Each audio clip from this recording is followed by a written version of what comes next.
Looks like we are live. Awesome.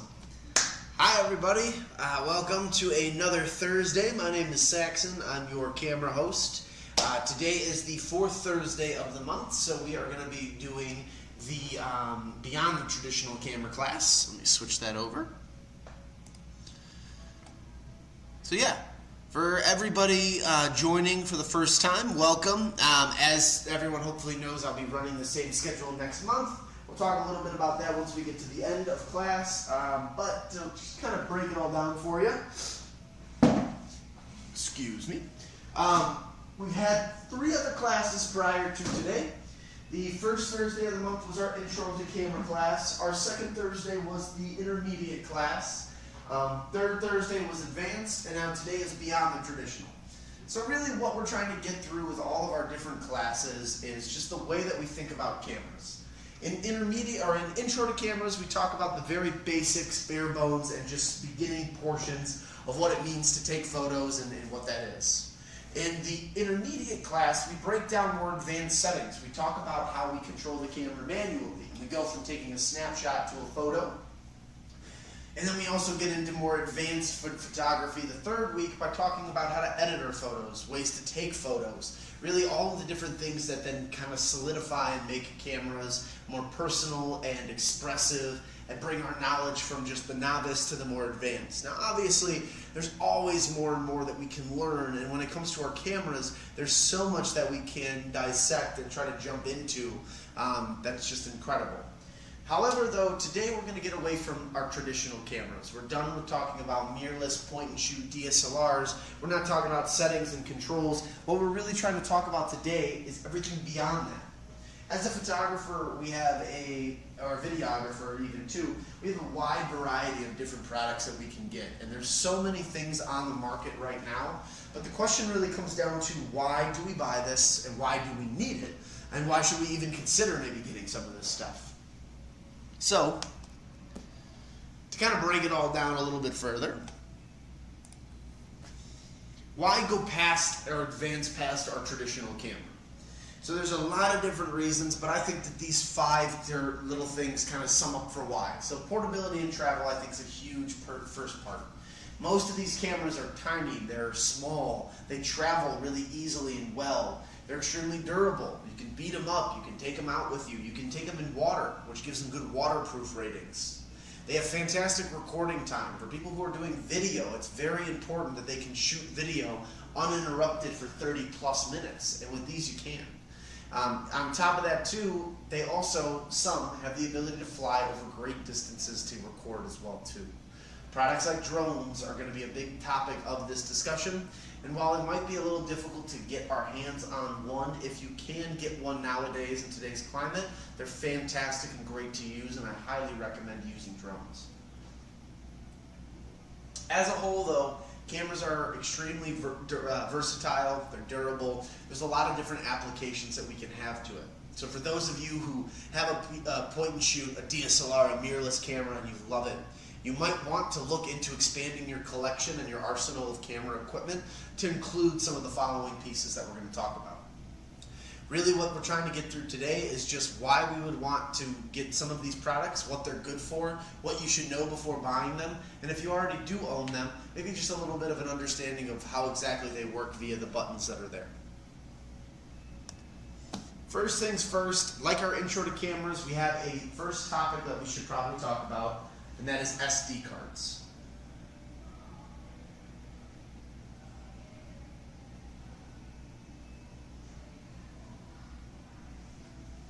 SD cards are extremely important when it comes to this photography stuff, because it's our way of saving our photos. It's our way of getting our information from point A to point B.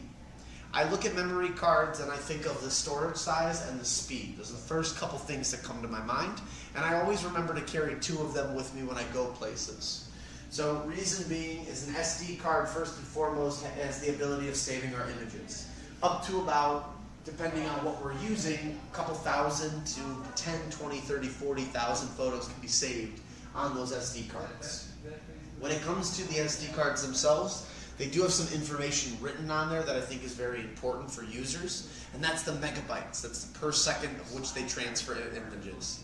So what's important on the read and write speed is that we're getting something that's appropriate for the camera that we have.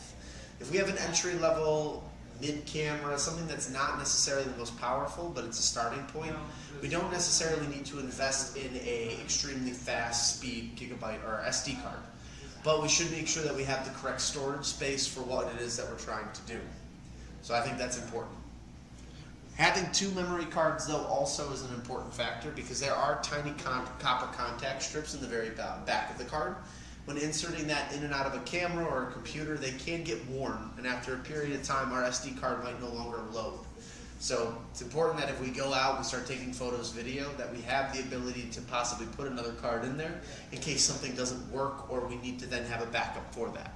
It'd be a shame if you travel and you go out to do a shoot, or you go on vacation, you're on safari, you're on anything really cool, and you go to shoot your camera and it says it cannot store the photos or there's an error with the card. Then all of that was for nothing and you're just lugging this piece of equipment around for no reason. When it comes to the cameras that we're talking about, most of them are going to function on what's called a micro SD card, which is a little different from our standard camera. A standard camera will probably take a standard SD card, and the actual micro SDs usually come with an adapter so that you can convert the micro into a full-size SD card. That being said, almost all these cameras that we're going to be talking about have some to no internal storage. When you look at a product like GoPro, there is nothing it can save on. When you look at a product like DJI, it has about 8 gigabytes, which if you're shooting in 4K at 60 frames a second, one of their highest qualities, it could possibly only record up to 8 minutes for you, which maybe is enough for a quick little thing you're trying to do, but for the majority of us who go on vacation and we're trying to play with this, it might not be enough at all. You want to make sure you have something with good read and write speed. I think that's a very important factor of it. Again, depending on the camera that you're using, you might not necessarily need the fastest, most expensive card. But if you're shooting on maybe, let's say, the GoPro Hero 13, their newest one, or you're shooting on a DJI Mavic, then you probably want to get the faster card. It's worth your while to have a card that can keep up with the information that your camera is putting down on there. Again, it's more so to protect the image integrity and the video integrity than for anything else. The durability of the cards means nothing in this case. They're all the same, at least unless we're getting the higher end or the rugged or some of the more durable cards. But if we're just getting a standard SD card, then they're all going to function almost identical.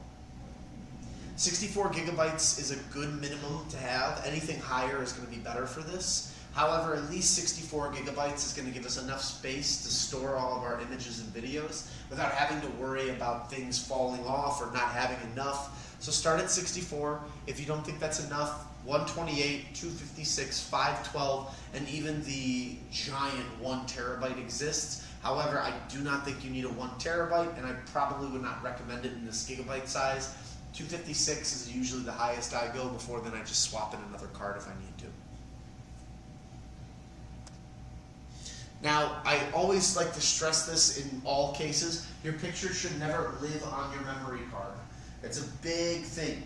Again, it's one of those things where you might not think about it, but the memory card is really meant to be a transportation device. It's meant to get our images and videos from point A to point B. Point A being the camera, the piece of equipment that we have that's recording and doing all the work for us, to point B, which could be our computer, our save files, just our next storage space after then our standard camera or computer. So card is like your car. It's driving in between point A and point B. Point A could be work, point A could be home, whatever it is that you need it to be. So in the case of this, think about that in the same kind of gaze as the camera. The camera's point A, computer's point B, the SD card is going back and forth in between the two.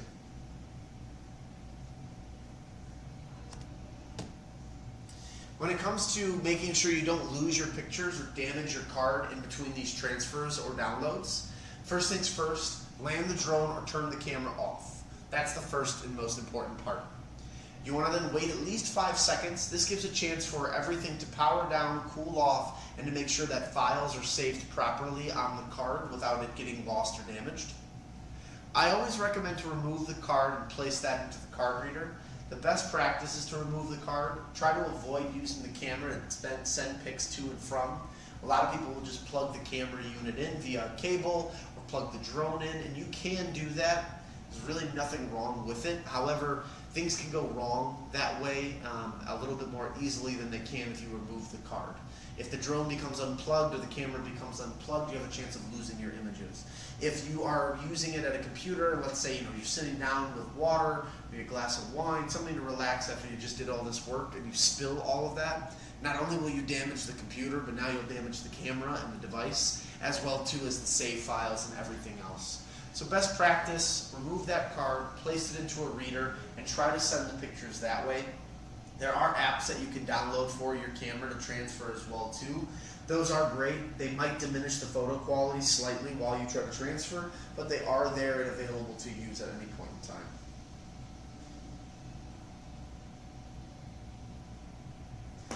Once we've done all of this, we can then move on to our next step.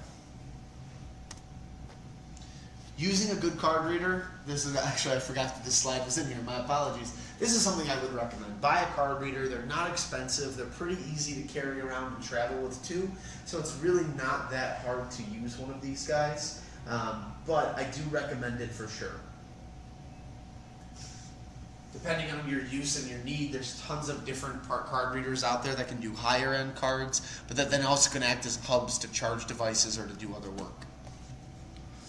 Start by copying your photos to a destination folder. Do not move them, but copy them. You're duplicating them by copying, which gives you a fallback or a safe way just in case something does go wrong via these transfers. After that, you want to copy them to a second place. This can be an external hard drive. This could be something like a Prime Photos or a Google Drive as well. Anything that you have that can be a backup to your computer. If your computer is your save file 1, you should have a save file 2 somewhere, just to make sure that you're not risking losing everything. The way that I like to look at this is that when I'm saving my files from a shoot, let's say that I was in Arizona and I'm flying my drone around the desert and I'm getting cool videos of me going in between cactus and getting close to lizards and other things, then what I might do is label it Arizona and the days that I went on this trip. From there, then all of my files that I'm taking are going to get saved to Arizona 1226. From there then, when I'm trying to find all this information, I can then go back and look up just a couple different keywords or code words in order to find this. One of them being Arizona 1226, or maybe just 1226, maybe just Arizona, but something that helps me in the future figure this out. If it's photos, maybe I'll label it something else that I did. If it was my kid's baseball game and he played for, let's say, the Cubs, and their team was playing the Redbirds on June 7th, I might label it Cubs versus Redbirds, T-ball, kitty ball, whatever it is, June 7th, and then put all the files that I have in there. And then when I'm trying to figure this out, if maybe I don't remember the team name, or I only remember the one name, or maybe I just remember the date, I have the ability to find all of that in a more easy and reasonable time. So the goal here is not to necessarily overcomplicate saving our images and files, but it's trying to find the best way to not only just save them to protect them so we don't lose images or get anything damaged via the transfer, but the goal here is to make sure that we transfer everything at a reasonable speed and pace to then also be able to find it in a reasonable time. Having a backup too is an important part of this whole thing because we're ensuring that we can find it if something gets lost in the future. Your next step is going to be to physically eject the card before removing it. Typically you can left click on the card, you can drag it to the trash can. There's a lot of different ways on these computers that you can then make sure that the card is safely ejected from the computer, and this way we then have the ability of getting it back later on if we need it.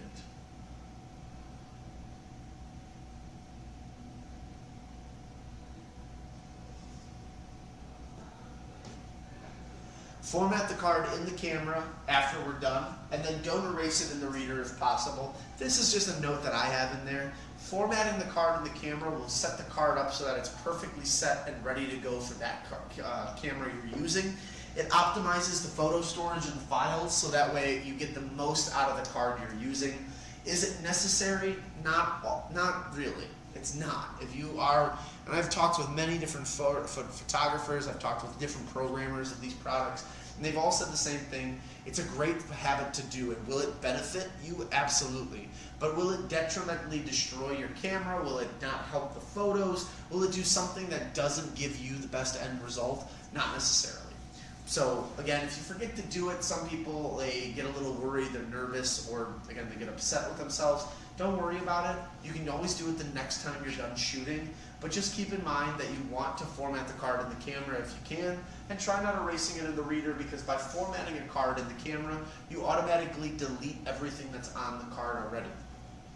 On the flip side of that though, if you downloaded everything and you've done that and you want to just delete it all off the card right there, you're only using that card in the single camera that you're using, by all means, do whatever is most convenient for you. At the end of the day, it is your camera, and it's your best way of doing all this work and practicing and getting it done. So let's talk about the backup plan, or at least the steps at which you should be following.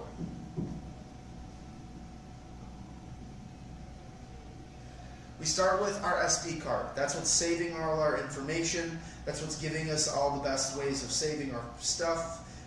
From there, we then can transfer it to our computer. That's our second mode of transferring, saving these images. Once it's been saved onto the computer, we can put it into one of two different places: an external hard drive, which is my personal recommendation, or a cloud-based solution like Google, like Prime.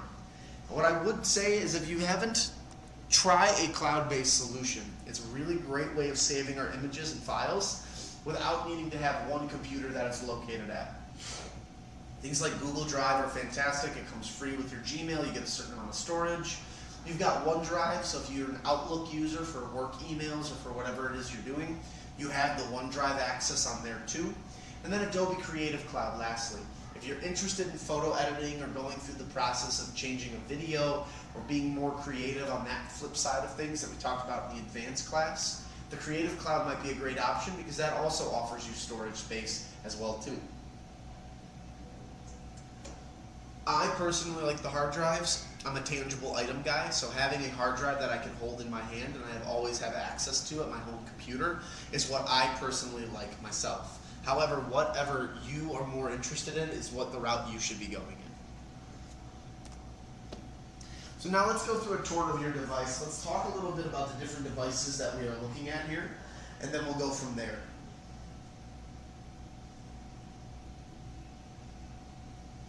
So to kick this all off, let's start with one device that I think everybody's familiar with: action cameras or GoPros. Now, I use those two words interchangeably because for the longest time, GoPro has been the industry standard. Most people are familiar with the term GoPro, but there are a lot of new companies that have been popping up that really do make products that rival GoPro, and it creates a little bit of healthy competition in the market.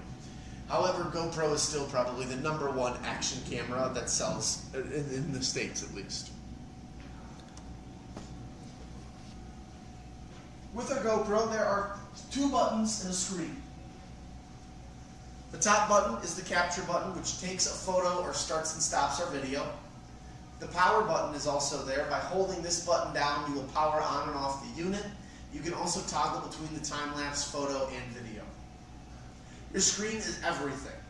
The screen, though, is going to have all the control over the other camera's features, which I have listed on the next slide. So for those people who are trying to get one of these and they are a little confused when you first start with it, power button, capture button, holding things down will then turn it on and off.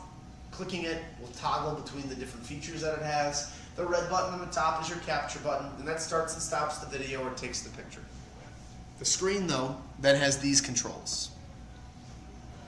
So you can control the FPS on the screen, the angle and lens millimeter side. So for example, you can switch it to wide, and then whatever the millimeter size is. Video quality is also there too. 1080, 2.7, and 4K. You're able to toggle between the three different types. Make sure you get the type that works best for you. Now, how to quantify this, it can be a little bit difficult. I know I talk about that in the advanced photography class when we talk about videography. Really do the best video for what it is you're trying to do. 4K is always going to look the best. However, when you're streaming on things like Facebook or Instagram or some of the other social media platforms, Does that really matter if you're in 4K? No, most viewers probably won't even have access to it, and if they do, it's on such a small screen you might not even notice it. When it comes to other platforms like YouTube, Vimeo, and some of these other things that you might be doing a little more professionally, then it probably does matter to do it on 4K. Hindsight is the camera's ability to focus in on certain people as they walk around the videos that you're shooting. Hypersmooth is the ability for you to then keep it steady. So if you're shaking, Hypersmooth will help that keep steady. And then there should also be a front screen on there, which will show you the video duration during the selfie mode, so you can also see what you're recording to.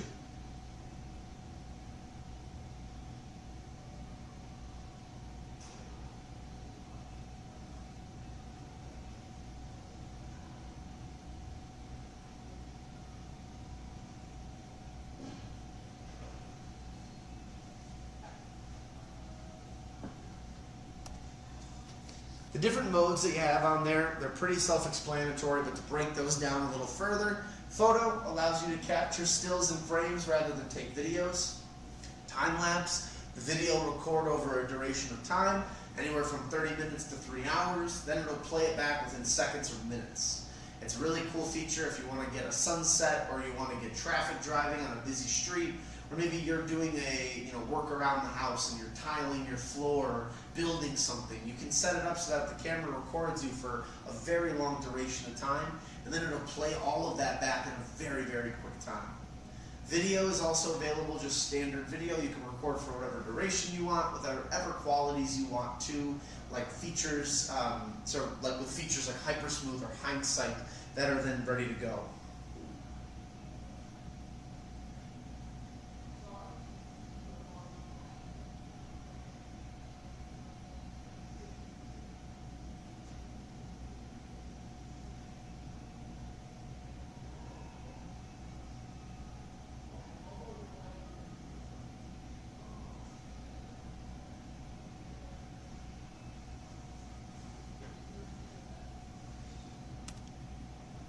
These are some of the kind of cuts or the scenes that you'll typically see with GoPros and with action cameras in general.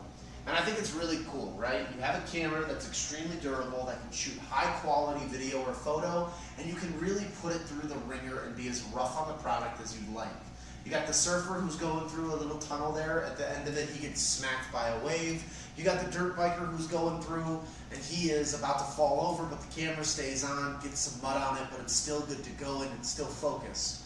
You've then on the bottom there got that guy playing lacrosse. He just beat up on somebody, knocked him over, yet the camera's still showing all of that, and it looks really awesome. So that's the fun part with GoPro, is that not only are you just getting a fun video, not only are you just getting something that is for maybe you, for your YouTube, for whatever it is you're trying to do to show off whatever it is you're doing, you also get something that's just really cool, gives you a fun product at the very end that just looks awesome, but then also delivers just a really high quality resolution and video that you might not just get from a cell phone, and you definitely wouldn't want to put your DSLR or expensive mirrorless camera through what this is going through. Why use an action camera in general? First and foremost, they're small, they're tiny, they're easy, it doesn't take too much. They are very portable to use, they're waterproof, they have a million different accessories that you can get for these things, so you could really use it for any application or purpose. They are portable, so where the biker's going on the top right corner, you can really hook them onto anything and get a fun video that will definitely either impress your friends or show off a product in a really fun way.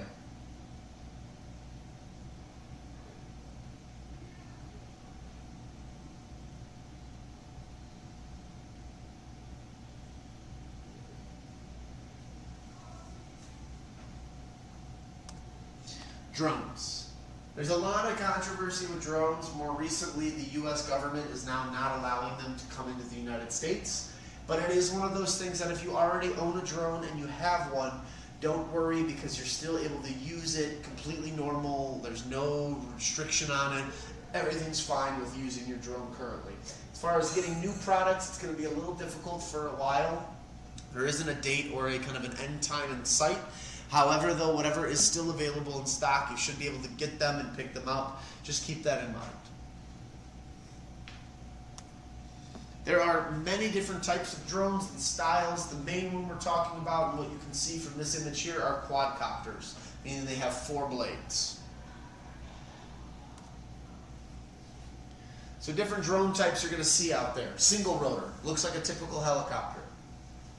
Quadcopter, the most popular style of drone sold on a consumer level. FPV drone, you need goggles to fly, but typically only comes as a quadcopter, so it's a section of quadcopter space. And a cinedrone, flying as a quadcopter, but has a high quality camera and tracking feature. Those two will be the most popular, and that's underneath the quadcopter umbrella. So again, FPV, cine-type drones, those are the two that you'll see mostly. Products like DJI that they're making, those are going to be them. Hexacopter is a 6-bladed helicopter, great for filming and stability in the air. This is a very expensive helicopter. This is one of those that you'll see, and really you're only going to get them for people who use movies or shooting professionally. They have special licensing and all sorts of different things that they can use to fly this.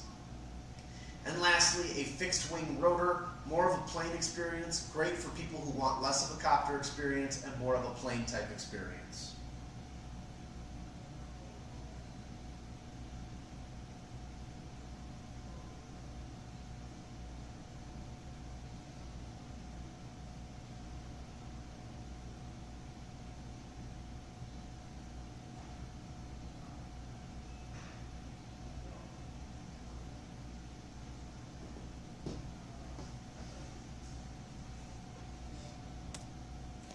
Controllers and button layouts. Now, there's 2 different types of controllers. I think it's worth mentioning. You're going to see different drone packs out there. They're going to vary in price. Some will be more expensive, some will be a little bit cheaper. And really what you should be reading for is batteries, what comes with it, but drone controllers. For DJI and from a lot of different companies that are making these, they're going to sell 2 different types, a Pro and a Phone.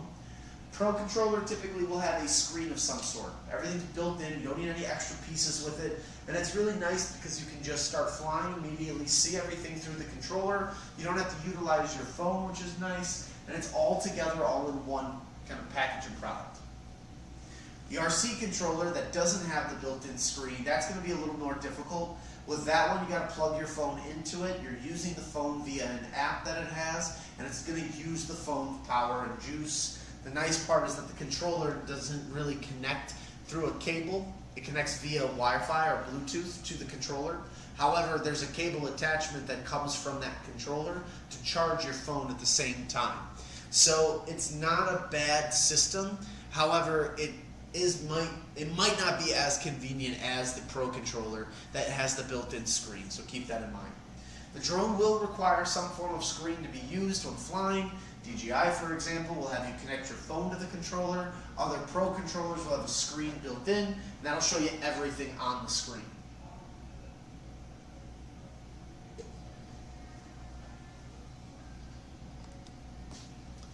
Here's the controls that you can expect to have on the controller. Again, all are going to differ, but for the most part, these are what you're going to see.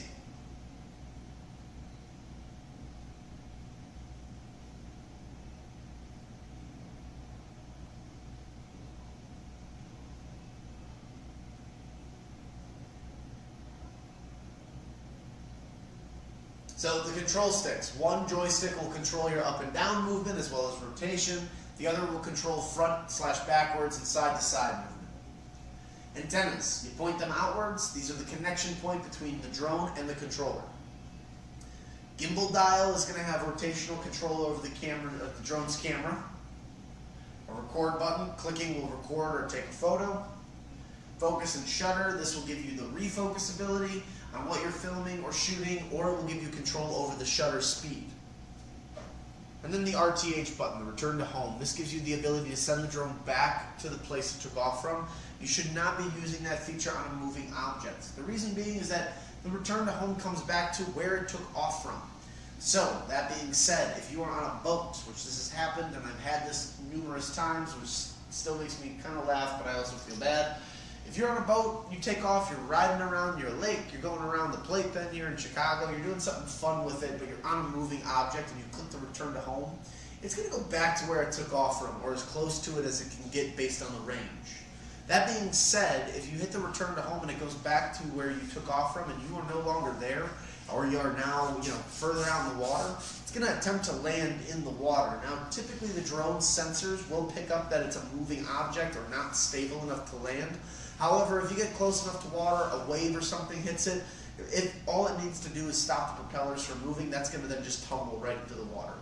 So again, it might not be the end of the world. You might be fine, but you definitely want to think about it with the return to home button before you do it. You can just land the drone manually and naturally. So on the screen, distance from you and drone, altitude of drone, the ability to switch between the photo and video settings, map with geofencing and surrounding area, active track, cancel and start, return to home button, and the immediate land. If you're on a moving object or you've moved from where you took off from, immediate land is probably your best bet.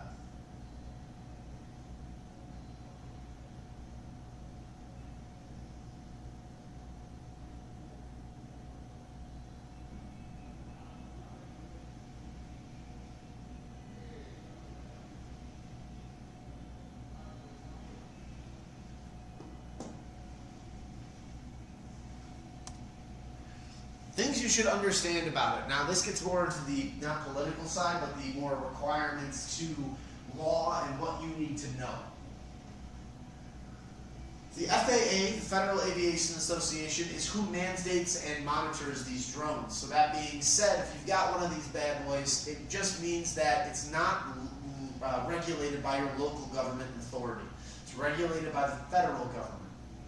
Meaning that people are in place to check and monitor these, but someone can't just come up to you out of the blue and say you can't fly here, especially if you've looked through the maps, the geofencing, and you've made sure that this area allows for flying and at what distances, heights, and other requirements. As long as you're following that and you are up to date with anything else that you need to be, there is no reason that you're not allowed to fly in certain situations. Now, that being said, there are 2 permits that you can purchase. You might not need to purchase either of these, and that's an important factor to remember if you're looking to buy one of these. If you have a drone that's under 249 grams, you do not need a permit of any kind unless you are doing commercial work for business or pay. Meaning, if you have one of the mini-series drones from DJI, they all have a little sticker on there that says 249 grams, meaning that as you fly, you have no parameter, as long as you're following all of the codes and all the right things that you need to worry about in order then for someone to say, hey, we need to see your registration or this or that. You're all within your legal right as long as you're following what the mapping for the Federal Aviation Association allows in your district or area. It might tell you got to fly 60 meters above the ground only. Anything lower, you got to be landing. Or it might tell you can't go higher than that. Might also say you can't fly in this area and that you got to be out of that zone. There are different rules and parameters to keep in mind based on where you're located. Things like government buildings, hospitals, airports, national parks, reservations. There are a lot of places that will not allow you to fly in that, but you might be able to get the drone through and past. That's where then you can be getting in trouble with the law, you can get things confiscated, and there can be other repercussions from there. So that's an important thing to keep in mind and just be mindful of when you're getting into this. If you do have a drone over 249 grams, but you're not doing any work for commercial or business, then you have to register the drone. That can be accessed on the FAA.gov website. It costs about $5. It might have gone up since then, but includes a course and information needed to be read. After completion, you clearly write out a permit number on the drone, and if anybody stops you and checks, it just shows that you are who you say you are attached to this drone. If they request to see licensing or anything else, then at least it's all attached to your name, and they should just basically let you go.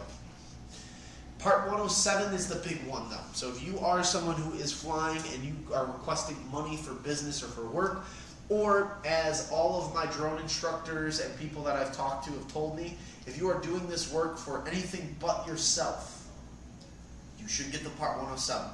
You pay about $175, take a course on flying. After you do that, you take a test. Once that test is passed and completed, now you have a commercial license to do for business or pay, which can be very valuable, can land you some nice jobs, especially if this is something you're interested in, and really does have does really have some great purposes there. Nice videos, keep it up. Thank you, Make Your Day. I think you might have deleted his chat. All good. Last thing we'll talk about is geofencing. Geofencing, like I said earlier, it's a virtual wall. The drone will not allow you to push forward or fly in that area. Typically, the fencing exists by airports, government buildings, national parks, and certain cities or properties. Now, it should block you from doing that. It should prevent you. But anything can happen, and it's very easy for things to kind of get flipped around and change. So let's keep this in mind that while, yes, it should allow you to get around all this stuff and fly in areas that only you are allowed to fly in, things can happen, and in that case, we just want to be careful and mindful that we're not breaking laws, and we're not getting anything taken away from you. It'd be a shame to spend all the money on a drone, whether it's $300 or $5,000, and then find out that your drone's being confiscated because you didn't do the right thing. Just make sure you understand where you're at, what you're flying, important details, so that way you don't get yourself into trouble. Here's some drone clips that I really like, things that I think show off the product really well.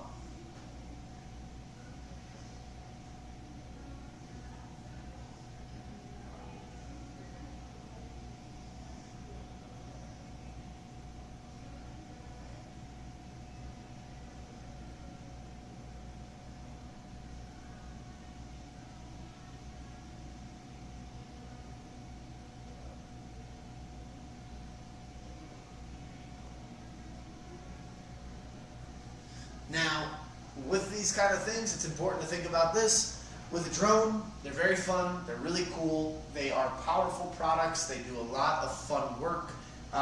The thing to keep in mind with them is just the different features that they have. They can really make or break a video, in my opinion. There's just so many awesome things these things can do that I think about it where, I watched Jurassic Park the other week while the Christmas time was going on. And it was awesome. You see those shots where they're definitely using a helicopter to film the island and get the shots. Nowadays, they just use drones for that kind of thing. And so you can really see how far filmmaking and technology has come, the ease of use with these products. Tracking features are extremely awesome on these videos. Larger than life scenes, the ability to fly great distances and capture images. It leads me into kind of my main point of why use a drone, and it's to get these larger than life shots, pictures and videos that you yourself might have never been able to get without the help of machines that cost thousands, if not hundreds of thousands of dollars. Things like shooting a group photo of a business where you've got over 100-something employees can probably be done by yourself using a drone to take the picture. Taking a picture of architecture from a higher viewpoint, or a viewpoint that would require some sort of helicopter or something kind of ridiculous, is now available to you. Taking photos that might have never been even physically possible unless you did have a helicopter or a piece of equipment is also another huge thing too. I mean, just looking at the image on the left side there of the mountaintop picture, it looks really awesome, and it's a beautiful, beautiful image. Use a drone, use it wisely, but it's a great tool to add to your photo and video arsenal if you already have invested so much into these products to begin with. It's another great thing, it's another skill that you can get, and if you really do get advanced with it and get that Part 107, as a photographer or a videographer, it probably can land you more jobs than you had access to prior to that. So it's just more pieces to this whole thing that you can add on. Camcorders are next. I really think that camcorders are starting to die out on the wayside because of how powerful our mirrorless and DSLR cameras are. However, camcorders and video cameras are both two different things that I think are important to talk about because they are both made for just primarily video. It's not to say you can't do photo, but again, the primary use of these video cameras is to take video.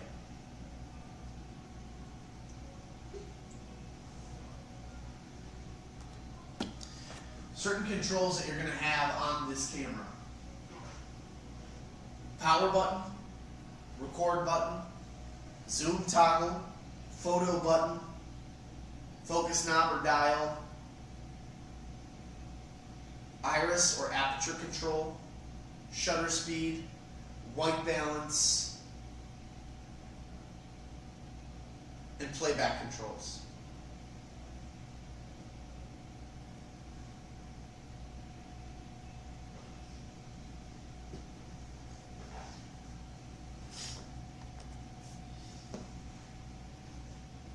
Video quality is a big part. Setting your camera for HD, 4K, or any other qualities your camcorder is capable of. Image stabilization. Setting your camera to have image stabilization on will ensure that you have a non-shaky video.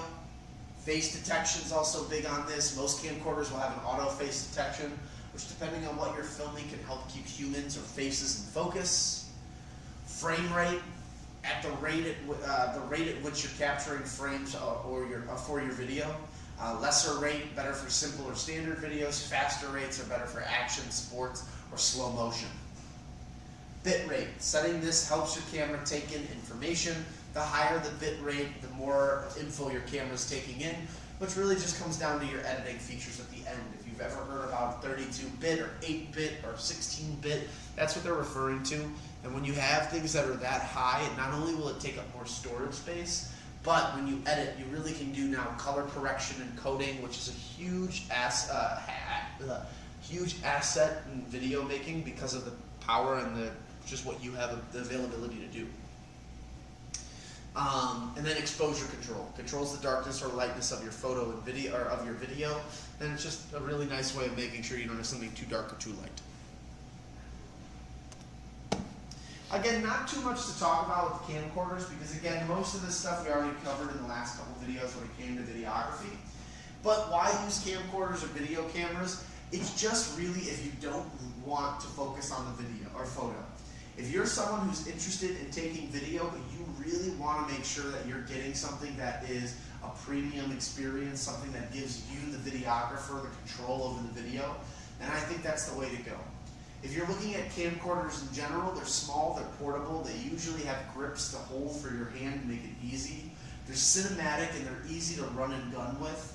Where with DSLRs and mirrorless cameras, people invest money in gimbals or in other tools to help them grip. This really gives you the ability to do that without needing that extra little bit of oomph. So I definitely recommend it. I think it's a good investment, and overall I think that you as a videographer or someone who's interested would benefit from having a camcorder or a video-centric camera. Last thing I'll talk about is Insta360 or 360 cameras. I say Insta360 on this because at the beginning when I made this, GoPro had a 360 camera. Since then, I believe they discontinued it. I know we no longer sell it here, but it is a product that still exists that you can find maybe used or secondhand. However, if I were to recommend anything, I would push you heavily and strongly to the Insta360 products. When it comes to shooting 360 video, there is nothing else like it. And you might be asking yourself, why do I need to shoot 360 video? You might not. However, the feasibility, the control, and just the overall excitement that these cameras offer are really, really cool. So, features on the 360, works and functions like all action cams, has two 180-degree firing cameras, works with one or both cameras on it. So again, the two 180-degree firing cameras, works with one or both. You can hide or make the selfie stick invisible. It's a cool feature that hides the selfie stick within the seam line of whatever it is that you're shooting.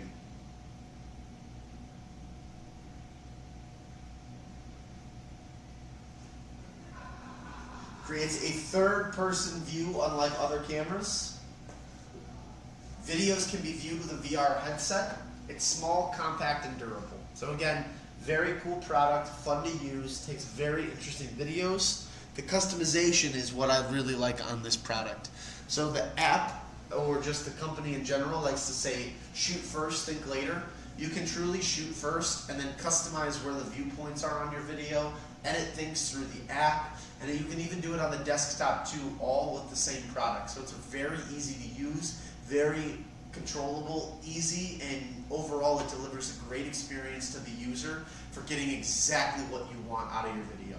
On top of that too, you can really make fun looking and just exciting little videos that are different. Why use a 360 camera, and really what can we say about it? Just, it's an experience all in itself. You get videos that make it feel like you're larger than life. videos that are exciting and fun to play with, and the editing or like control at the very end is unique and different. So I definitely recommend them. I think it's a fun tool to play with, and overall, if you're in the market for an action camera or a new camera and you just want something, even as a gift now that the holiday season's done, and you're looking for something to maybe pick up or, you know, exchange for, you might be really interested in this.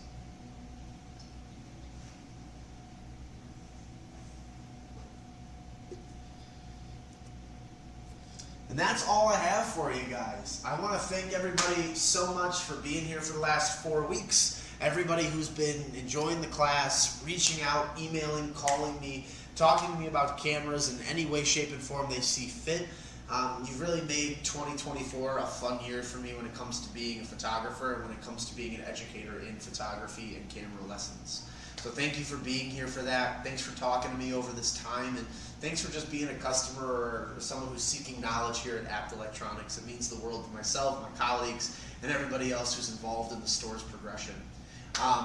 As always, these classes are going to continue. I know that we're down to the last little wire of 2024. 2025 is a week away, so don't worry and fret. We're going to pick these back up in January, just like we did before. My name's Saxon. I'm always here every day except Tuesdays and Wednesdays. That's my email address and phone number, so if you don't feel comfortable chatting, which most people don't, you can always call me, email me. Email is probably easier because I can answer your question via the email. But again, whatever it takes for you to get a hold of me, I'm always available. So, as always, everybody, I'll stick around for a little bit longer, and then I'm going to jump back down to the floor. For the next probably 10 minutes or so, I'll stay on the line. If anybody needs me, just make a chat, make a comment. I'll answer it out loud. I'll answer any questions on cameras that you have as long as it's appropriate.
All right, well, it doesn't look like anybody has any other questions or comments for me.